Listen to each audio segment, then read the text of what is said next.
Woo!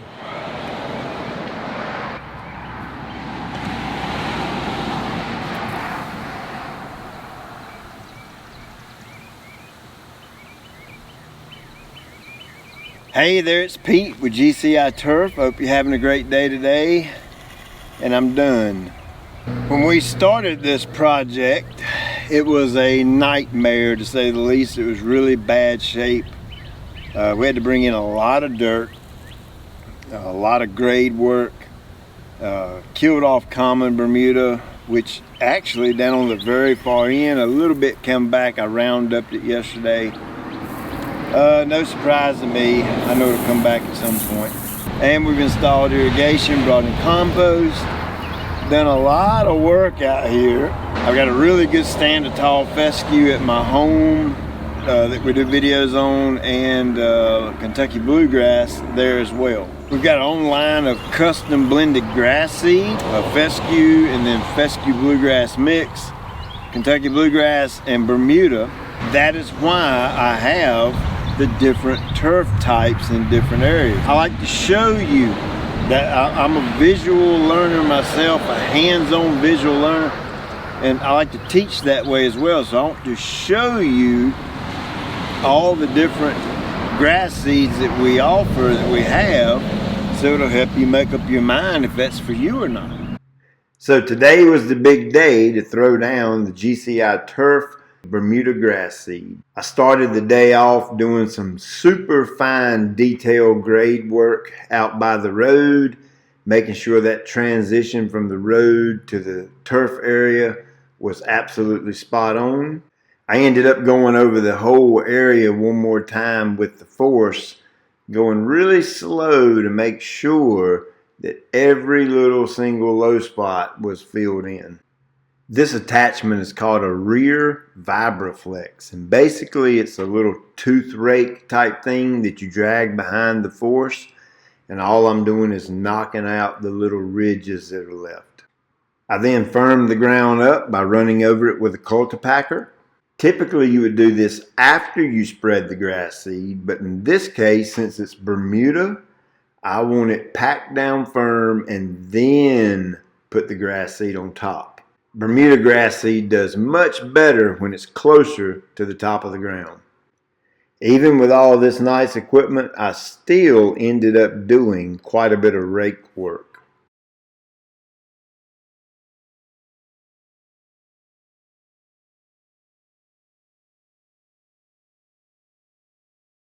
I paid extra attention around the area where it butts up against the road. I really wanted a good, smooth transition in this area.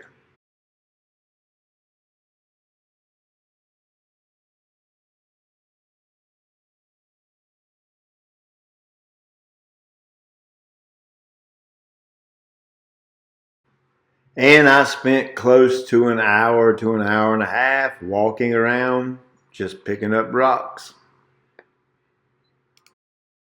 Once all that was done, I had to re-measure where my landscape beds are going to be. I basically did that with a tape measure and a piece of PVC pipe. And once I had them all marked, then I marked where the edge of the bed is going to meet the grass. That way I have something good to go by when I'm using my drop spreader.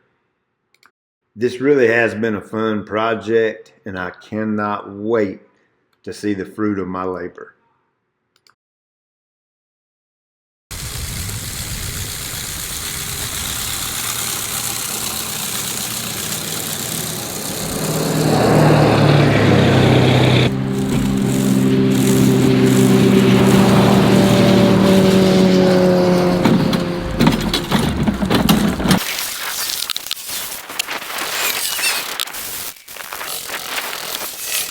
And in case you're wondering, yes, my boots will not go home with me today, because there is no way in the world this Bermuda is going anywhere close to my fescue.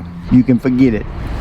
Now, you know I'm a big fan of a drop spreader, which drops the seed straight down.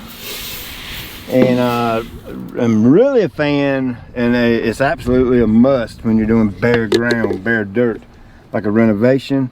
That way we can get our nice, clean, tight edges from the get-go.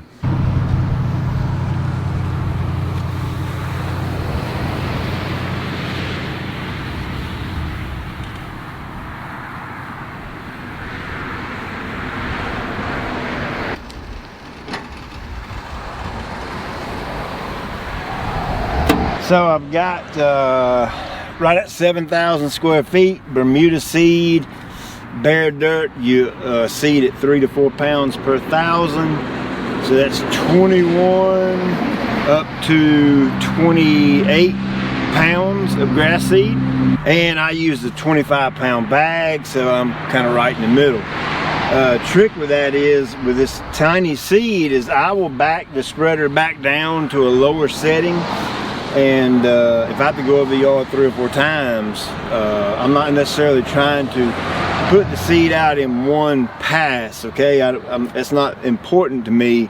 It's more important is to get this evenly distributed over the entire area. If I picked up one rock, I picked up 500.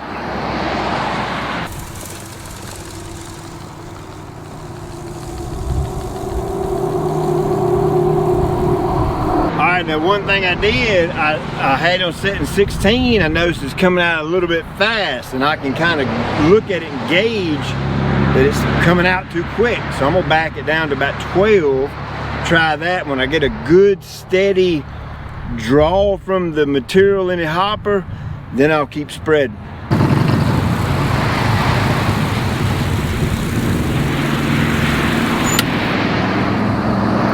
All right, you see what I did?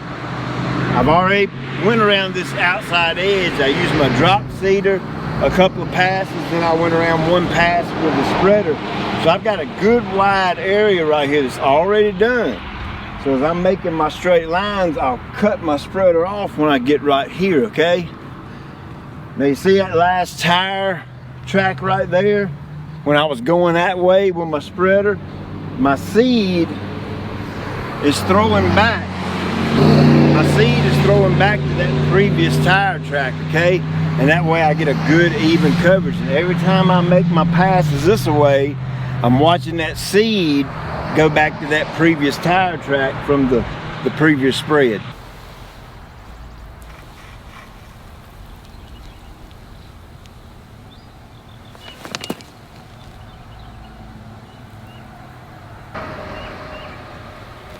Well, there you go. I am very tired. I am relieved.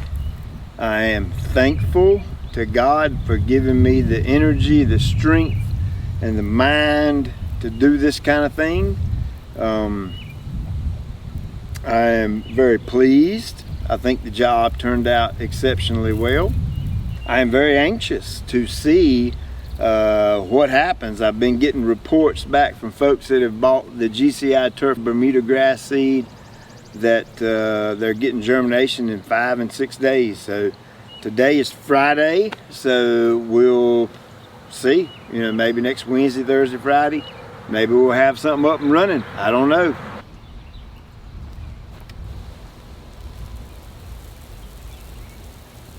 That is pretty cool. You can run this thing with your phone, the Wi-Fi system, Wi-Fi hookup, or whatever you call it.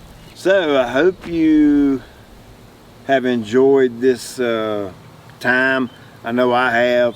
I've had a lot of fun doing this. It's been a lot, kind of nerve-wracking, to be honest with you. Trying to fight all the rain we've had this spring and trying to get it done in between that, and personal issues going on, life, family, church, all kind of things, coronavirus, just all kind of things going on in 2020. And so it's made for a slow go, to say the least, on this project. But good thing is, it's done now. So be sure and like and subscribe and tell all your buddies. I'll show you some updates on it as soon as we get some germination. Follow me on my Instagram. at GCI Turf Services. I do a lot of posting on there of like daily updates of things that are going on. So that's a good way to get real time info and that kind of thing. And of course, on my Instagram, I post more the Pete side of things and life and family and that kind of thing too. So it's not all about grass over there. Which heck, it ain't all about grass here either. Grass ain't nothing but grass. You know what I'm saying? At the end of the day, it ain't nothing but grass. That's all it is. It has no eternal value whatsoever. But I do like it to look nice while I'm here. So that's gonna be cool. I cannot wait to put a reel mower on it. I'll show you the whole grow-in process, and in a nutshell, I've got a solid 2 months. All of July, all of August to really push this stuff hard, especially the month of July. I need it up and thick and rocking and rolling and running like it stole something before it gets cold. Once I see germination, I'm probably going to rotate my nitrogen from a granular to a liquid every other week.